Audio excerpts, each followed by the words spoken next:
Welcome to the Socialite series, where we celebrate and promote women who influence the world. We do this each and every week to bring you information, inspiration, and motivation from socialites who have something to say. I'm your host, Monica Karst. Now let's get this party started.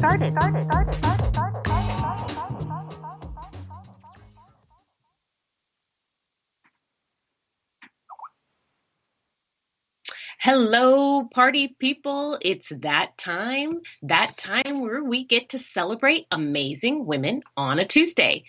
You've tuned in to the Socialite series, and if this is your first time joining us, welcome. And if you're coming back for more, thank you. I'm Monica Karst, your host, coming to you live from Santa Cruz, California, today with episode number 21. Understanding Social Behavior with host Dr. Cath Byrne. I wanted to remind you that this is live radio. Live. You never know what you're going to get. We don't pre-script this, people. And you can always join in the conversation by dialing 248-629-0921. Again, that's 248-629-0921. So let's talk about our guest host today, Dr. Cath Byrne.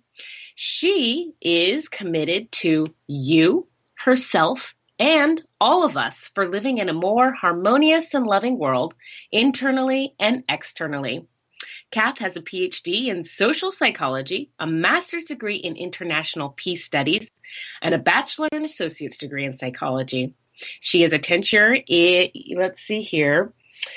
at UCSC, and she was a track professor in the psychology department at the University of California here in Santa Cruz for quite a few years. And she returns to lecture there from time to time. She is a Notre Dame Law School and local conflict resolution center trained mediator. And she's also a certified Martha Beck life coach. And if you're not familiar, Martha Beck is Oprah Winfrey's life coach. So she's authored academic publications, completed research on South Africa, Truth and Reconciliation Commission, and she was also chaired by the late Archbishop Desmond Tutu. Wow. Cath, we just have a list, and it goes on and on. So I'm going to bring you on to talk about your heart and love and how it's not just intellect anymore, but you also bring in consciousness, and you have a husband and cats and on and on. Cath, are you there? Come on to the show. Welcome to the Socialite series. Oh, thank you, Monica. It's lovely to be here with you and the listeners today. Thanks so much. Thank you for joining us, and it is such a true pleasure. You have a magnificent story. You are from South Africa. You have so much love for our world, so much for our community, and I can't even give it justice with reading your bio. So why don't we walk through your bio and dissect this and tell everybody who you are, what you do, and what your passions are, if you don't mind. Let's start out with Santa Cruz. You came to Santa Cruz from South Africa. How long ago was that? I arrived in 2004, and I actually did come from South Africa on a flight. However, the year before, I had actually been in Pennsylvania and had gone home between my postdoc at the University of Pennsylvania and arriving in Santa Cruz to teach at UC Santa Cruz in the psychology department. Okay. Now, I know that there's a story from coming from Santa Cruz, from South Africa to Santa Cruz. And can we just briefly touch on that? Because I'm actually curious. I have not heard this story, but can we do a little short version? Sure. I grew up in South Africa and was born there, lived my whole life there till I was 18. From 1970 to 1988. And the reason I mention those years is it was the middle of what was called apartheid in South Africa, a very severe system of oppression against the citizens, the black citizens of South Africa. So I was growing up in the middle of all of that. And at 18, I had the opportunity to be a Rotary exchange student. Have you heard of Rotary? It's like a service club. Oh, sure. Yep, we have Rotary here as well. Yep. And so a friend said, do you want to be a Rotary exchange student? I said, no, not really. And she said, come on, apply with me. And we both applied, and I became an exchange student. And they sent me to a little town in Oregon called Redmond, and it had about 8,000 people, I think, at the time. And anyway, so I landed there and ended up making great connections and falling in love with people. And that's where I started to realize, well, it's not really where I started, but it helped me realize the world is a small place and one can love people all over the world and really feel torn when one has to leave them. And that has been the story of my life ever since. So I came and I studied in the U.S., and then I did a lot of studying. And finally, I got a job at UC Santa Cruz many years later. But every year I would go back to South Africa. Sometimes I lived there. Sometimes I would just go on vacation. But I've always stayed connected to both countries. Fabulous. Well, we're happy to have you here in Santa Cruz. So tell us why. Tell us a little bit about what social psychology is and why you chose to specialize in that in graduate school. Okay. So, psychology itself, well, not itself, but the way people think about psychology is they think that psychology is all about the internal person, the psychological components of who we are, and our mental health and well-being. However, there's a lot more to psychology than just individual psychology that we might think about with a clinical psychologist or a therapist. Our psychology extends far beyond our physical body into the world in which we interact. And everybody carries around a psychology. And then there's the social psychology. There's social norms and the ways in which we function, and it's different from different culture to different culture. And because I grew up in South Africa, I'm a white South African. I was born, my parents are Irish and British.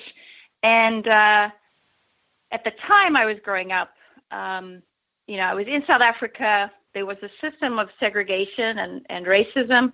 And the white people were about 12% of the population, and the rest of the population, about 80% plus, were black South Africans. And it was the white people who had the power and the education and privilege, and black people were very much hurt by the system of racial segregation in multiple levels. So as a child, I grew up in this, what I call basically a really bad social experiment gone wrong. And I always noticed the discrepancies, and I would say to my mom, like, why was I born white, and why is this happening? And my parents showed us that the system was incorrect, that we needed to love everybody, and we needed to make sure everyone was taken care of through the law and were protected. And then my friends, growing up with my friends, 95%, their parents taught them that the system was perfect and great and wonderful. Mm. And I always grew up with this, trying to figure out social behavior and social happenings.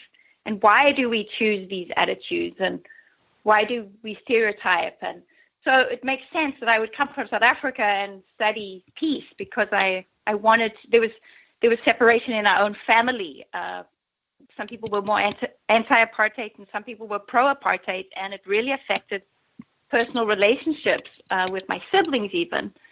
So for me, I've always looked at life not just from the individual, but from the social, and how do we make a more peaceful world, and why do we take on stereotyping and prejudice and discrimination, and why do some people obey and other people don't obey, and why do some people conform?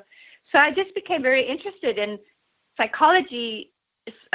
Individual clinical psychology focuses on the individual components, and politics focuses on the implementation at national and international levels. But I was really curious of the in-between, like, why do people do what they do as leaders? Why do people decide we're being threatened and then decide to attack another country? Where is the psychology in that? So, sorry, it's a bit complicated, but... Right. Well, no, absolutely. And then in this time, like we were just talking about, the political time and the stress and the psychology behind it. So there's a lot to that. But without touching on that just yet, let's go into some of the interesting findings that you found. And, what do you find that you understand human behavior, that something that you would like to share? I know that you've started a series of Facebook videos, which is how I found you and really connected because I was really resonating what you were saying. Can you give us some of your interesting findings or major concepts that you would like to share with us?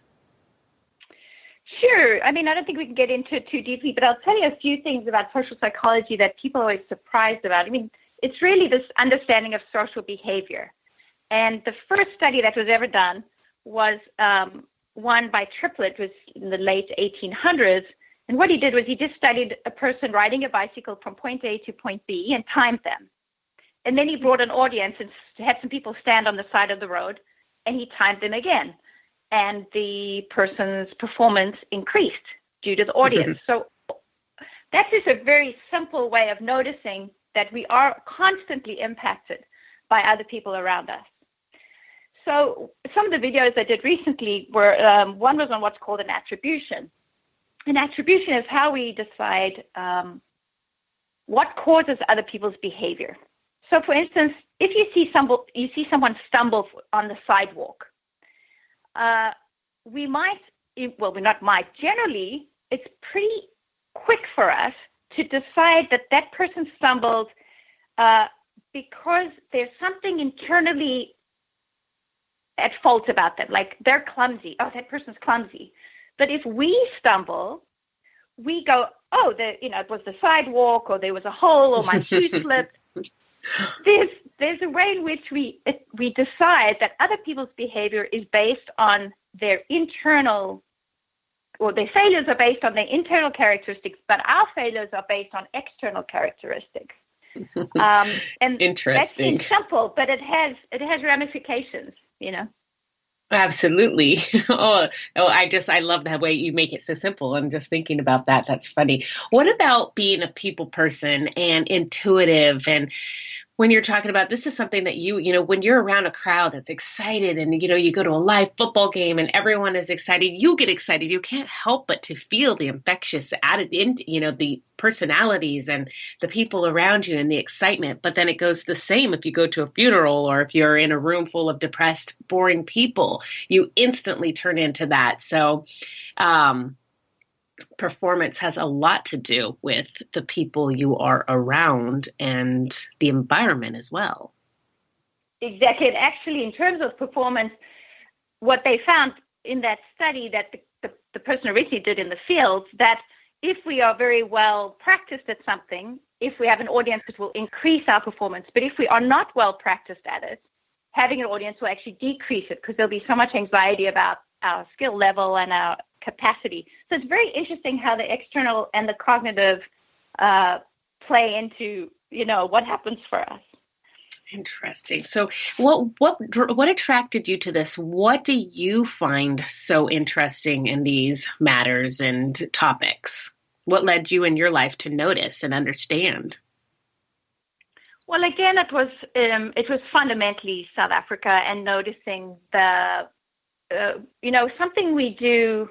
This is another experiment. I mean, something we do is we categorize. Now, categorization is a very normal cognitive process. Every time we looked at a chair, if we had to decide, oh, the dining room chair, that's a chair, but is the couch a chair? And is a ball you sit on at your desk, is that really a chair? We would spend so much time figuring these things out, and we don't have the cognitive time in many situations to process things. So we make quick categorizations, quick shortcuts in our brain. This is fine, but the problem is we do it socially as well. So we decide that person, just by looking at them, we decide what group they belong to very quickly. It might be based on race, it might be based on gender, it might be based on sexual orientation. It could be any categorization. The problem is we start to stereotype, and that's when we decide, everybody in that group. The problem with stereotypes is you decide that everyone in a group is the same. For instance, when I would go back to South Africa, people would say, well, all Americans are the same. And I'd say, are you kidding me? They are not. Right. But, do we think all Muslims are the same? Do we think all, Santa Cruzans are the same? But what we decided is everyone belongs to that, and we focus on their group identity, and we forget people's individual personal traits and their values, and the diversity within groups. And this is okay until it becomes a problem where in these experiments, once you had put someone into an in-group and you were in a group with people, even if you didn't know them 15 minutes before the experiment, once you were allocated to a group with them randomly, within a few minutes, you would decide, when given the chance to allocate resources to your group, the other group, or both groups, people would allocate resources only to their own group based on no real membership. So you can see the power of groups and of group identity. And once we do the us versus them, it's really challenging in society to go, wait, don't we have a human group that we all belong to? Because we're putting ourselves into all these different groups, and I just see it causing so much suffering and so much pain. And it's not to distinguish and to take away from the richness of our cultural and various group identities. The problem for me as a social psychologist is to see where there's systemic pain or suffering occurring because we've decided those people, there's something negative about them, or we've set up systems at the detriment of some groups and not at the detriment of others. And that's this concept. I don't know, have you heard of the concept of privilege? Oh, absolutely. Okay, so, with privilege, if I just ask people on the call today to think about what social groups, what are your social identities? How do you identify yourself? And you might bring to mind 2 or 3 identities. I'm female, I'm gay, I'm straight, whatever it may be. And mostly, for many of you, and Dr. Reverend Johnson, Deborah Johnson, sorry, this is a mouthful, she does this experiment where she'll ask people this. And many of us, for instance, who are able-bodied, would not have put able-bodied on that list. And the interesting thing is, first of all, I always get stuck on that because the literature on disability calls the able-bodied temporarily abled, just to remind us that this is a gift, that we have. Right. But if we didn't bring that up, the reason I bring up the able-bodied, when we're not putting it on our list, at the top of our list, it's because for us, the society is built in this, let's just say Santa Cruz, we can access different buildings, we can get into buildings pretty easy. But if we broke our leg and we're in a wheelchair, we would start to see where we were not privileged, how hard it is to get around if you're not in the dominant group around which the world is built for you. Very interesting. So, and we carry what's called what Peggy McIntosh calls a backpack of privilege. We carry these things that help us open doors all of the time, but we're actually unaware of them. And we're also unaware where other people in the society, when you study it as a social psychologist, do not have the same backpack on that we might. Right, I see that. I hope that makes sense. Yeah, absolutely. You break it down very clearly. Now, clearly, you have a big heart. And when you went into this, did you discover more, do you have to have prejudices? You would think, how do you change your own thoughts is what I'm trying to get at. I do it. I don't like to do it. When you judge a group, like you say, all whites or all Muslims or all blacks, and we put them into a group. I try to dissect and I never try to group, and I always individual. I get to know individuals. How do you do it? What's your thought process? It's funny. I was thinking about this last week, and because I teach race, I grew up in South Africa, and even though I grew up with this family who taught me to not be racist, I was growing up in a school system, in a church system, and in a national media that taught me to be racist through media, through what priests said in the Catholic Church I was growing up in. And one gets it from all directions, and so we absorb it. Right. And it's basically, we really need more adult opportunities to allow us to see our blind spots. It's like being in a car and we're like, oh, I'm cool. And then all of a sudden you go to turn, there's a car there, it feels uncomfortable. Mm-hmm. When we start to discover like, oh gosh, I am racist, I do stereotype, it's important to take time and just notice that and notice how it feels, because our truth as beings, and I believe this, and maybe you do or maybe you don't, but we came from love. When we're born as babies, we don't lie in our bassinets and compare racial color or gender or whatever it may be. We are taught all of these things, and they can be untaught. But it does, as you say, take effort. So I will notice when I'm stereotyping someone, and I'll go, oh, my gosh, I totally just had this thought about that person. And I will send a thought of love back and say, I'm sorry I assumed that about, not to them. They'll never hear it. Right. I will correct myself. And to just realize that we grow in our education and our consciousness. 20 years ago, around issues of transgender, we were I was clueless. I was totally clueless. And I've had to learn as a social psychologist about this reality that I was completely unaware of, and what rights people have, and how, it just goes on and on. So it's just a matter of, yes, it would be great if we could do education, and I teach classes and I teach, groups about these things, and I do exercises to just allow people to come to terms with the places in which they have blind spots and allow them to see it gently, because attacking people for their prejudice generally doesn't have a great impact. So I like to do it, more gently, and just have us notice it and be sad about it, whatever it is, and really process it through various exercises that one would do in groups or individually sometimes. I don't know if I answered your question, but that's absolutely awesome, because the sending the thought of love, that makes you feel good. It takes away the thoughts. And we, like you said, we're born and we're conditioned. And I was born in the Catholic Church with, Hispanic father, and very strict and rigid. And so I do have thoughts that do come up, and I acknowledge them and send them on their way. But for others, this is this is great, and a great tool for me when I do feel that. It's not the old Catholic Church guilt that will take over. Now I will use this tool of sending a thought of love. So thank you. That is absolutely fabulous. I love it.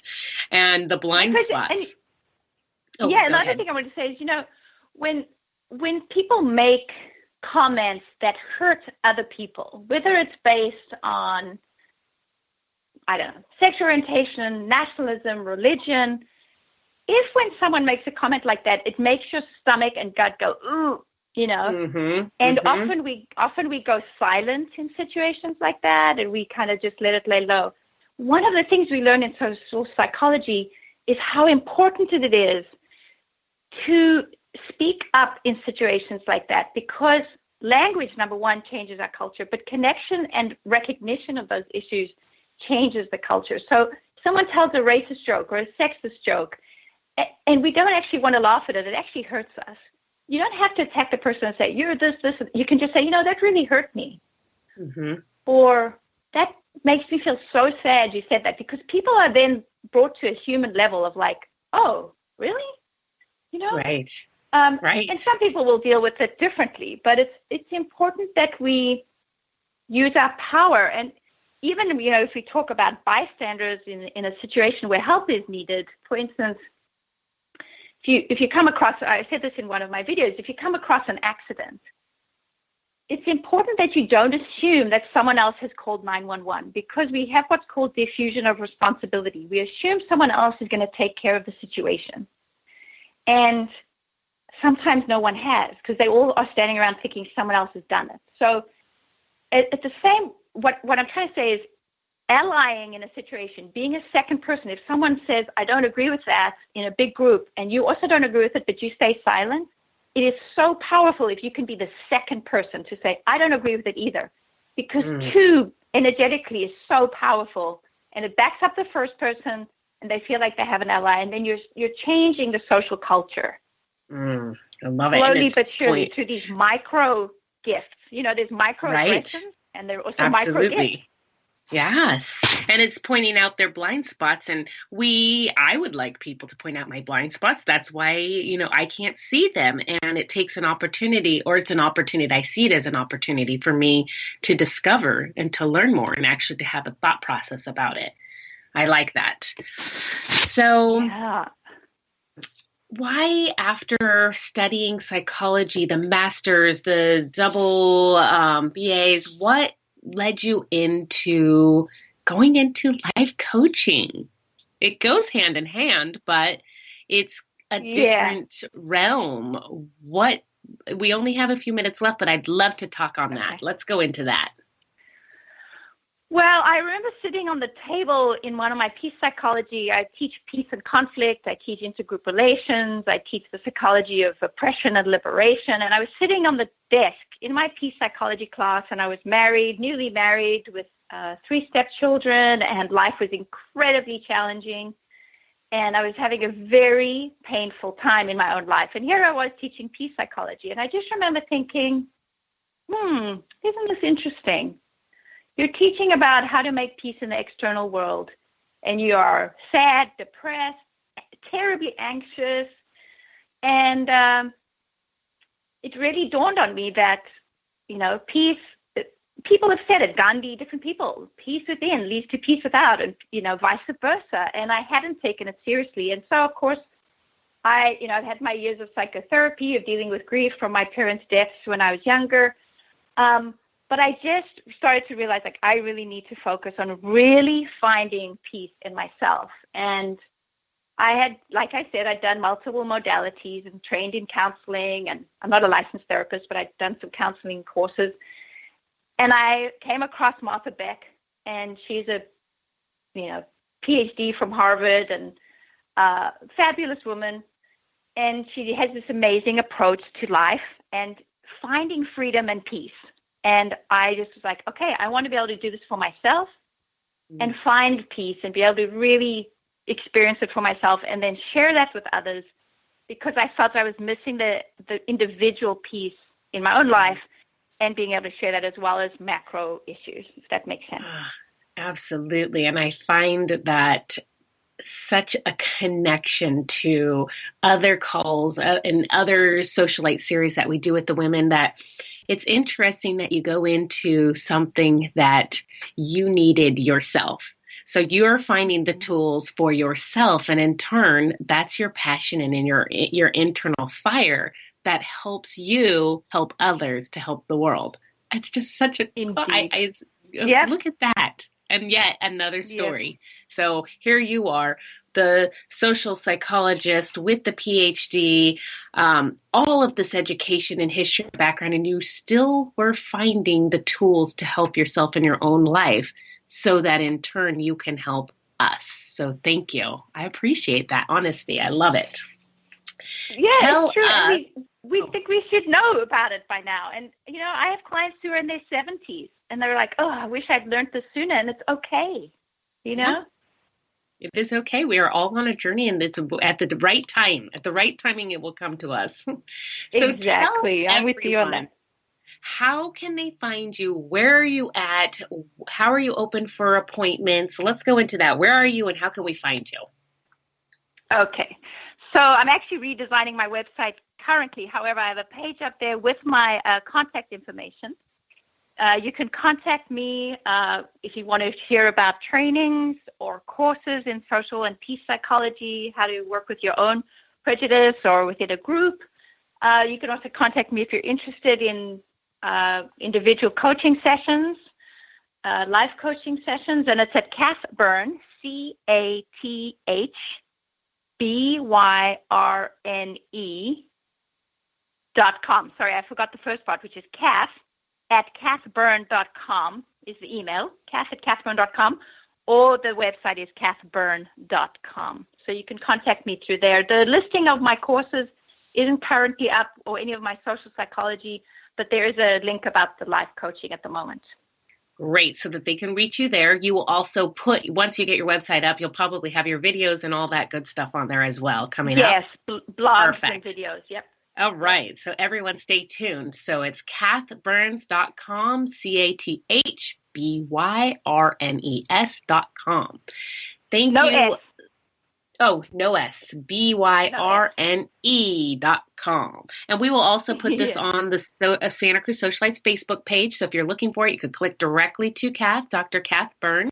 And thank you so much for being here today. You have enlightened my morning, and I appreciate you. I hope others will be able to connect and reach out to you as well.